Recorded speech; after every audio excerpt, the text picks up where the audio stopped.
Hello, Mom and Dad Meet World. So one of the main reasons we actually wanted to get this camera right here, and you may think we are doing a Universal Yums review, but actually we will be doing that later. But one of the main purposes of this particular camera is the product showcase, where if we had done this, believe it or not, it would still focus on our eyes and would not actually focus on this particular box right here. But the new Sony a6700 camera had just come out, and we want to talk about that camera and in comparison to the Sony ZV E10, which you are seeing in this particular shot right here with product showcase left on. And I'm holding up a McDonald's-ish toy in order to show you that you can hold different inanimate objects in front of this camera and actually that item still comes in clear, as some cameras that are focused on, like Dennis said, the facial retina type detection definitely does not come in clear. So we've done this and this in order to show products on our Universal Yums videos. And we got tired of hiding behind the camera, so we're trying out a new camera, thus this camera review. So yeah, thanks for watching. It does get a little bit awkward when you're having to do this and do this to showcase whatever product you want to show. So hopefully this helps. Let's talk about it. So let us talk about the Sony ZV E10, which is this camera right here. And because I'm filming on the Sony a7 IV, it does not have product showcase. So if I bring this up right here, it's still gonna continue to lock focus on my eyes. But let us talk about this particular camera right here, which is the Sony ZV E10. And when we do get to photos and videos shot with the Sony ZV E10, I will put a text in the bottom saying that this was shot using the Sony ZV E10. But let's talk about it, especially since the new Sony a6700 had come out. So what about this particular Sony camera body right here? It does have the older 24 megapixel sensor.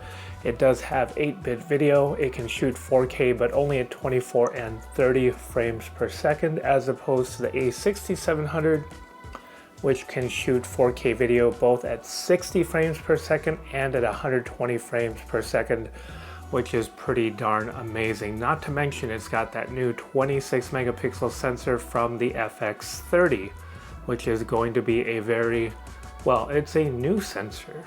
Both cameras will have your microphone and headphone jack along with the micro HDMI, and both also do have a single SD card slot, and they both have USB-C charging capability.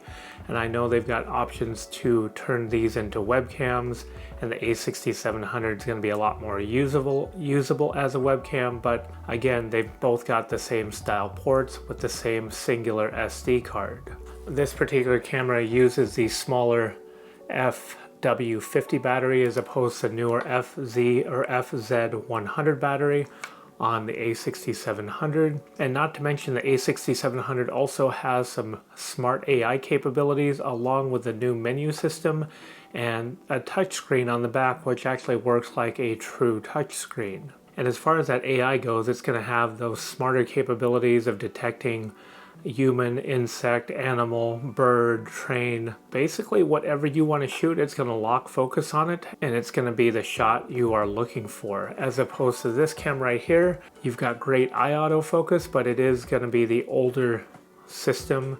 But again, it all really depends on the use case for this particular camera or for the a6700 and what you are willing to pay for as far as the features go. If you know you're going to need 4K 60 or 4K 120 recording, if you want that smart AI, if you want that newer menu system with that newer touchscreen, then of course you're going to go ahead and get the a6700.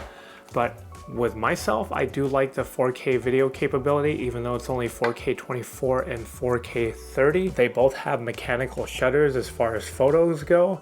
This is 24 megapixel compared to the 26 megapixel, but again, it is a mechanical shutter and they can both do up to 11 frames per second. But if you're going to be getting this camera, it's mainly going to be for short video, and for my use, it's going to be like when we record something for our Universal Yums video, or when we want to showcase something. I know we can do so with this camera right here that you can't do with a6700. I particularly would not use this camera as the main camera because it does not have dual SD cards for redundancy. And this is me speaking from having a failed SD card and losing memories from a weekend trip with the kids. So I do like having the ability to use dual SD cards. Now, as far as features for cost, yeah, this is going to be about half the cost of the a6700. You don't get the newer 26 megapixel sensor or the AI or all the new capabilities with that newer camera, but you do get really darn good looking video and photos directly from this camera right here. And again, it's about half the cost, $699 for the body itself, or you can buy it even less if you can find one open box or used at Best Buy, which I myself got this for $609 out the door. The only things that were missing were, this was missing the body cap, and it was missing the hot shoe cover, and I believe it did not have a strap.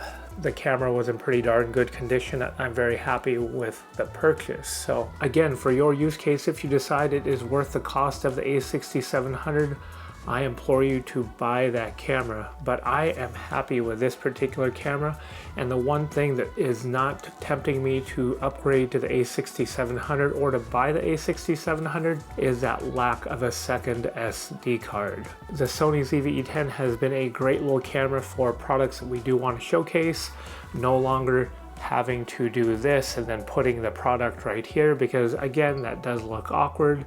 It is just an overall great camera, especially for the price. Thank you for watching. If you like this video, please like and subscribe. It really helps out our channel. And again, thank you.